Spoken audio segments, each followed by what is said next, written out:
Hello and welcome to our brand new podcast series looking at the wonderful company that is TNA. Not Impact, TNA. 2005, 15 years ago to this year, we were looking at retro versions of Impact Wrestling based on each date. Today is the 1st of July, so we're looking at the 1st of July 2005. Before we do get into this and obviously introduce my guest that is along to me, who will run through the history of the company and what was happening at this time. And let's get a bit of the admin out the way first. Subscribe to us on all platforms: Twitcher, Spotify, TuneIn, Podcast, Podbean, YouTube, Spotify, anywhere you get podcasts from. I've got a list here: iTunes, Stitcher, Spotify, TuneIn, Acast, Podbean, and YouTube is what I was trying to say. Wherever you get your podcasts from, in video or audio format, do follow us on all those platforms. Go like We Love Sport. They're a great company. They've got an app. Download the app on Google or Apple Play Store, and it will find the nearest bars to you and showing WWE pay-per-views. Obviously not in a minute because we're in a pandemic, but it's a brilliant app. Brilliant people. There's 300 bars across the country. They've also got Twitter, We Love Sport UK, and their website, welovesport.co. Yes, it is real. And also go like our guys over on Twitter. That's 1310 Apparel, and head over to their website, 1310apparel.bigcartel.com. Use the code TWM25 for a cheeky 25% discount on some top quality merchandise. Joining me today is Rhys on wrestling, and he is going to quickly introduce himself and do a little brief preview of what was going on with TNA at this time. Yeah, thanks for that introduction, George. Just setting the scene then. So TNA started in 2002 by Jeff and Jerry Jarrett. They ran weekly pay-per-views until 2004, which is like a format that hasn't really ever been done elsewhere, so it was quite unique. They got a TV deal in 2004 until 2005, lasting a year, where they started to run Impact. At this stage where we're picking this up, they've just lost it last week. So they've just started running webcasts, which again is really before their time. Like Twitch, or I don't even think YouTube were a thing at the time. So they were really forward thinking in terms of that. They're running in the 6-sided ring, again, very unique. And shows are being broadcast from Soundstage 21, aka the Impact Zone, Universal Studios, Orlando, Florida. And of course, we have the best commentators, Don West and Mike Tenay, calling the action. So at this point, TNA don't have the TNA World title. Their titles are still sanctioned by the NWA. So it's the NWA World title and tag titles, but we do have the X Division titles. Slammiversary has just been, where we saw Raven defeat AJ Styles, Sean Waltman, Monty Brown, and Abyss to become NWA World Champion. And we're now on the run-up to No Surrender, which is going to be main evented by Raven against Abyss. The Naturals are the tag champions, and Christopher Daniels is currently the X Division and the longest reigning champion. Other things to note: Samoa Joe has just debuted, so watch out for that, because as this series progresses, that's going to play more of a role. I wonder whatever happened to him. Nah, I don't know. I'd probably never go on to achieve anything, really. Yeah, injuries and all that, and that would hamper him. But July 2005 was an interesting show to watch, because if you look at wrestling nowadays in 2020, 2 to 3 hours long on Impact Plus. Go and subscribe to Impact Plus, by the way. It's a great on-demand service because you get old school pay-per-views, and you get to watch Kurt Angle and AJ Styles and Mr. Kennedy and Bully Ray and Aces and Eights and all this, and they're just absolutely top class. These are 46 minutes long, which is just phenomenal to see. Such a short wrestling show, packed full of impactful wrestling, pardon the pun. We do start the show off with Sean Waltman. Obviously, people know him as X-Pac, defeating Sonjay Dutt in a very, very quick encounter. But it's the X Division, and it's beautiful X Division at the time. And I always just wondered that X-Pac was like a cruiserweight, but he never wrestled like one. He was always just more like a technician. It was good. Yeah, he's surprisingly tall as well. Like you see him, he's like a foot taller than you'd expect him to be. Yeah, I think it's because he's always stood next to like Triple H, who's like 6'6". He's just really, really tall. Sean Waltman did win the match after a low blow when Sonjay Dutt went for a 10 punch in the corner. The referee was for some reason on the outside of the ring, like he was leaning on the outside. I don't know. Sean Waltman hit a low blow and an X Factor on Sonjay Dutt to pick up the win. And it was just interesting. I didn't even know he was in TNA. I did not know he was in Impact Wrestling at all. Yeah, I don't think he was there for too long. So full disclaimer, I wasn't watching Impact at this point. It wasn't until sometime in 2006 that I started watching. So all of this, I know roughly, kind of what happens, but I don't know the ins and outs of it. Is that the same for you, George? Yeah. I watched 2006, 2007. When I started watching sort of around that time. So even watching this now is just a little bit like a disconnect. I didn't really know what was going on. It was news to me. But yeah, I think he was there briefly. Obviously, he was just in the main event of Slammiversary, the King of the Mountain match. I'm trying to think if he was there earlier in the Asylum years. I don't remember off the top of my head, but yeah, I think this run was rather brief. I think it was probably like a year long, maybe. I shall Google. Let's have a quick look. He was in Impact Wrestling for 2002 to 2006. He debuted as X-Pac in 2002, and then under his real name turned in 2005 at Against the Odds, and he was in 2005 to 2006. Yeah, okay. So he wasn't there for very long. He was there for tons of time. We get a backstage interview by Terry Taylor. He was the backstage interviewer for TNA in 2005, Red Rooster, if you do not recognize his real name. And he just looks like such a granddad. Like, he looks like you're going to go to your mate's house and his granddad's going to be there and he's going to give you some sweets or something like that. Because he just looks like the most wholesome gentleman. But he was joined by Team Canada. What a retro reference that is. Obviously Bobby Roode, now Robert Roode in WWE. Eric Young was WWE's now a free agent, maybe going to be appearing at TNA again or Impact again. Petey Williams, who I think most people will recognize from his time as Little Papa Pump alongside Scott Steiner, and A1, who is actually the one I don't remember at all from Team Canada. I don't remember him. I thought, when I first saw it, I thought it was Johnny Devine, because he's the one I remember being in Team Canada. I don't remember A1 at all. No, I don't either. They normally are joined by Scott D'Amore. Less said on him, the better. He was injured and sent back to Canada in storyline the week before by Lance Hoyt, who we all know as Lance Archer now. We got backstage interview about how Team Canada weren't going to cope without Scott D'Amore. Petey Williams says, I'm the captain. We can do this. We've got this, and we lead out into the ring for Eric Young versus Lance Hoyt. In an interesting competition, because Hoyt was so over. I didn't realize how over he was in Impact. Like, everyone's wearing t-shirts that say Hoyt Mania and chanting his surname is mental. Yeah, he's like, for a guy that big, he's really energetic. Like, you see it in AEW now, but yeah, again, I didn't realize he was that over. Like, I'd seen a bit of him in TNA because I think he was there. The Rock and Rave infection. Yeah. But no, he's so popular here. Yeah, it's crazy. It's crazy. And Eric Young gets booed out of the building because for some, I don't know why everyone hate you Canadians. I don't really get it. It's like, oh, boo you. You're different. You're from a different country to me. Therefore, I don't like you.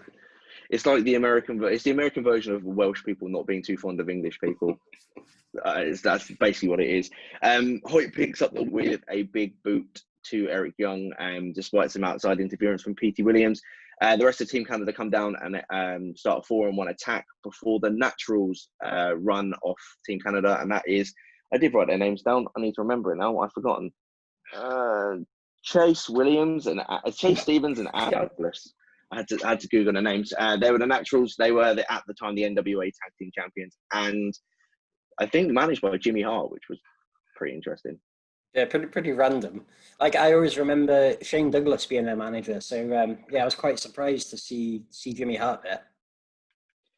Yeah, it's just Impact at this time was just like, if you were in WWE, we'll have you. Like, come on. This is the point where they had Dusty Rhodes and everyone come in and Macho Man. Obviously, like I said, like a big transitional point for them as well. Like, they've just lost their TV deal. They're just running these web exclusive shows. Like, big uncertainty around. So they're still probably very much finding their feet. I think it was probably not until like a year after this until they really hit the peak of their popularity. Yeah, it's mental to think that in 2020, no one does web exclusive shows, considering the fact how popular the internet is. Obviously, AEW do AEW Dark on YouTube and all this stuff, but no one does like every single week. NWA Power. Oh, you Power. All right, okay. My point is not valid. I was about to say, but then you got TNA doing it back in 2005 when the internet was like running off a potato, when it wasn't very advanced. Yeah, so apparently like this wasn't, because now you go on Twitch or something to watch this, but this was on like BitTorrent, which was like the thing you really download like illegal stuff on. I'm not surprised. Actually, saying that, Jeff Jarrett's gone to a court today, hasn't he, about the GFW and Anthem big deal? Yeah, I did see something about that. Like that whole saga was, I think didn't Billy Corgan get done over big time as well? Yes, yeah, he did. Give them like an agreement that the company would become his, but then that agreement wasn't legally binding or something along those lines. Yeah, and also I saw it on Instagram earlier, and whilst we're speaking about Team Canada, happy Canada Day to our Canadian viewers, as it's the 1st of July. I had to make sure I got that right, and it wasn't yesterday. There was like on a delay because of time difference. We move backstage, we get another backstage segment, but this time it's Monty Brown, big boy Monty Brown, who was in the revamped DCW in 2007 as, I can't remember his name. It wasn't Monty Brown. Marcus Corvon. That's it, Marcus Corvon. It was Marquis Corvon, and then the next week it was Marcus Corvon. Yeah, he was obviously part of the King of the Mountain match in which Raven won the title at Slammiversary, and he was saying how he's better than the others and he's going to pounce them all and get the title. Basically, he was just doing a bit of a hyped up big man promo. Let's do this. We move into one of the greatest TNA superstars ever to exist, Abyss, being accompanied by Father James Mitchell, who used to terrify me as a child because he just looked horrifically horrifying, like he looked mean. And he Abyss defeated Sonny Siaki, who's a name I do remember, don't know why. Yeah, he was about like an early TNA. I wonder actually if he was, I'm just going to look this up, in the first ever TNA match. If it is him, I'm thinking of, let me see, George Estrada, Jimmy Yang, and... Jimmy Yang. Was it him? The Flying Elvis. Yes, Sonny Siaki from the Flying Elvises. 2002 wrestling. The Flying Elvises. He was accompanied by his tag team partner, Apollo. Sonny Siaki got a lot of offense, like Abyss was bumping bumping like a madman for him, Hurricane Ranas outside of the ring, getting frustrated. Eventually, we do get the win with Abyss, hitting the Black Hole Slam on Sonny Siaki. He goes to hit a post-match attack on the pair of them, but is stopped by Raven, who comes out and hits it. He gets neutralized pretty quickly because obviously Abyss is massive. Raven hits a DDT, wraps a steel chain around his neck, and Abyss has put a chair in the corner. He pulls the chain headfirst into the chair. And like Rhys said, the following pay-per-view No Surrender was Abyss versus Raven in the main event. And it was a no surrender dog collar match. So the pair of them had collars around their necks, chained to each other, and could only win by pinfall. Yep, no surrender allowed. Had no surrender. Yeah, because wrestling. Because 2005 was fun. Yeah, just an interesting concept, and Raven was always cool. Raven was always over and always amazing because he was the moody bastard that everyone liked to support. Yeah. Next match we get is a tag team match. Simon Diamond, who they said was returning, and I have absolutely no idea who Simon Diamond is. Yeah, like I think I said to you off pod earlier, like I always used to mix them up with Simon Dean. Like I don't really know, to be honest. Right, and I know in post-editing, please flash up images of Simon Diamond and then Simon Dean, how different they are, and their different gimmicks. But Simon Diamond was teaming with a guy called Triton, who was massive. He was huge. Humongous. Never heard of him either, but he was massive. But they were going up against two people that I do know, and that is America's Most Wanted, the Wild Cat, Chris Harris, and the Cowboy James Storm. The disappointing thing about this match was the entire match wasn't seen on TV because Jeff Jarrett came out to commentary and was screwing at Mike Tenay because he wanted to know where Larry Zbyszko was, because Larry Zbyszko was brought back at Slammiversary, as I wrote down his job title, as the director of authority. So like the person that makes matches, basically. Yeah, it was confusing as well because it was governed by NWA at this point. They had like the NWA Championship Committee who would like select the number one contender or something. So he was like annoyed that he was ranked like 5th or 6th. Or, I don't know. He was like, he ran out Jeff Hardy out of the company, he ran out Sting, he ran out this, that, and the other, and he was basically trying to find Larry Zbyszko because he knew he deserved the title, and Larry Zbyszko replaced Dusty Rhodes because Jeff Jarrett got rid of Dusty Rhodes. Yeah, it's just interesting. We went back to the action, and more or less you catch the end of the match, which is a last call super kick from James Storm and the 1, 2, 3 for one of the most underrated tag teams in TNA history, I think. I think they're only underrated because of the success James Storm had after the tag team and where Chris Harris went afterwards. Yeah, definitely. Like towards the late 2000s, when you were talking about like greatest TNA tag team ever, you probably would say AMW, if not like Team 3D. But Guns. The thing was, Beer Money was so much more popular. So like. You know, when you think of like James Storm, that's the team people now think of, and they kind of forget about AMW, which is a shame, really. But you know, when you go back and watch shows like this, you just realize like how good they were. Yeah, they were very much like ahead of the time. Sort of a lot. You see that in a lot of TNA people. A lot of the wrestlers are ahead of their time because they are just so much better than people remember. Our final backstage interview is with the X Division champion, Christopher Daniels. How does he look exactly the same 15 years later? He's timeless. I don't know. He looks exactly, well, I mean, he's got, he used to have a bit of a beard here to fit in with his Fallen Angel gimmick. He doesn't have it anymore. But he just looks exactly the same, and it is mental. Says he's beaten everyone in Impact, or in TNA, sorry, that's come his way for an X Division title shot. Petey Williams comes onto screen and says, "You haven't beaten me, you haven't faced me," and that does end up setting up a match at No Surrender between the two of them for the X Division Championship. We get to the main event, and the best thing about Impact or TNA, I don't know if they still do this.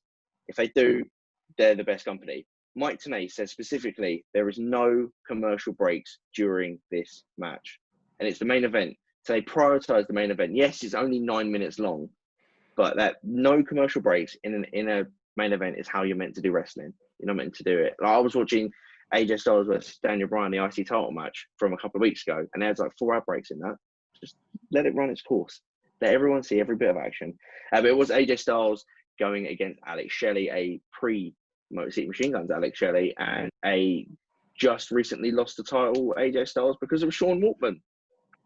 Yeah, speaking about like before the time, you know, an episode of Impact main evented by AJ Styles versus Alex Shelley. Like the X Division was probably one of the things that, well, probably one of the main things, to be honest, that helped TNA just become as popular as it did. Yeah, you could try and list every single one of them, but you'll run out of ideas, run out of people because of how many people held the X Division on their back and ran with it. Even people like Samoa Joe, who was about 60 pounds heavier than the weight limit, still the thing is now that X Division style of wrestling, like you can't even call that the X Division anymore because that is just what the norm, like wrestling has become. Yeah, it's just become the norm. It's very rare to see it's very rare to see like a slower, more methodical match, like an Orton match or anything like Orton, that. Yeah, Randy Orton. Because wrestling has become such fast-paced and so good, and it's more captivating. And that's because of TNA, because they started it. But midway through the match, Sean Waltman comes out, joins commentary, just sort of scouting AJ Styles. The backstory was that in the King of the Mountain match, they made an agreement. Yeah, Sean Waltman basically at Slammiversary had said, you know, we'll team up. We won't, you know, when it comes down to me and you, that sort of thing. And he turned on AJ, but basically pretty quickly. AJ was pissed. Sean was pissed. That's where the feud come from. Shelley also got a massive nosebleed during this match. Like, I think he caught a fist in the face and his nose was just dripping blood. But I actually forget as well, like we talk about obviously the new style of wrestling, I forget how good Shelley is as a mat wrestler. Yeah, so like, because I was quite young when this was, I think I'd have been like 12 or something. So obviously watching this, I was like, oh yeah, I love AJ Styles. He flips around, he jumps everywhere. I never really rated Alex Shelley, but obviously now being more mature and like having seen more wrestling, I can go back and watch this.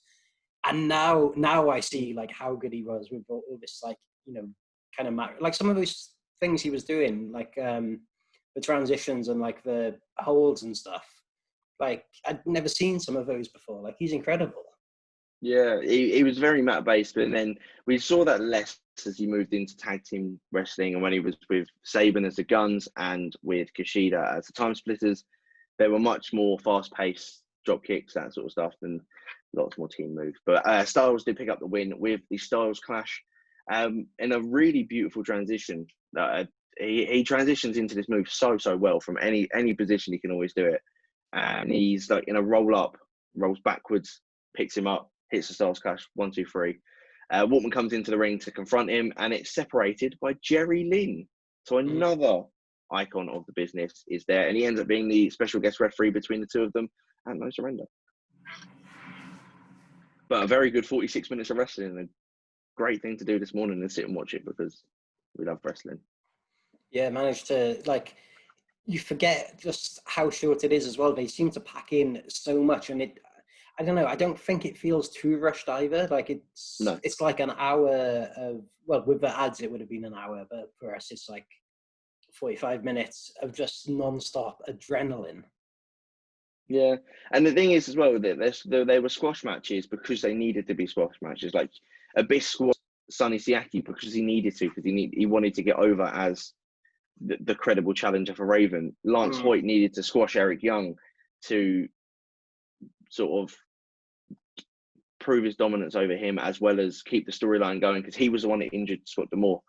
And it just, it was very good booking from the committee. But even so, like we said, Sonny Siaki looked really strong in that match with the events on Abyss, and Eric Young early on in that match, like he had a fair amount of offense, like was probably like dominating the match at one point. So they don't look too weak coming out of that either. So yeah, really well done. Yeah, it's a very good show. Very, very good show. But yeah, that is our review of the 1st of July 2005 episode of TNA. Was it TNA Impact at this time, or was it just TNA? No, it was Impact. It was Impact. It was Impact. But yeah, it was a very, very good match. Very good match. Very good show. I would highly recommend checking it out on Impact Plus, because it's very good stuff. I think it's only £8 a month. It's cheaper than the WWE Network. Yeah, like anyone watching, like definitely sign up, watch along with us every week, because we're gonna review every single show on the date exactly 15 years ago. So next week we'll be doing next week's Impact. We'll do the pay-per-views on the same day as well. So yeah, get Impact Plus, watch along with us. Let us know what you think. Comments. We'll any questions you have, we'll answer them on the show. Anything you want to say, just we'll give you a shout out, whatever. Just watch with us. Yeah, definitely. Also check us out on the internet at twm.news. Obviously we've had a little bit of a lull time with what's going on in the wrestling world. We're coming back better than ever, and we've had some articles going out this week, and we've got more coming out the rest of this week, one including by me about Freshly Squeezed, Orange Cassidy. Also check us out on Twitter, Instagram, Facebook, and YouTube, TWM Wrestle. I think YouTube's Wrestling Movement, sorry. Not me. The Wrestling Movement is our YouTube, and Twitch. Come follow us on Twitch, because we're affiliate now and we do fun things. And we should do more on that thing, and we probably will. Obviously follow us on all platforms where you do hear your podcast from: Stitcher, Spotify, TuneIn, Acast, Podbean, and YouTube. Check out We Love Sport. Check out 1310 Apparel. Have a great day. Rhys, what is your Twitter? So you can follow me at Rhys on Wrestling. On Twitter and on Twitch. And on Twitch, follow him on Twitch. Follow him on Twitch as well. You can follow me on Twitter at George_Jill_. And have a good day. Enjoy the rest of July the 1st. I can't believe it's July, and I'm 25 in the end of the month. Happy birthday.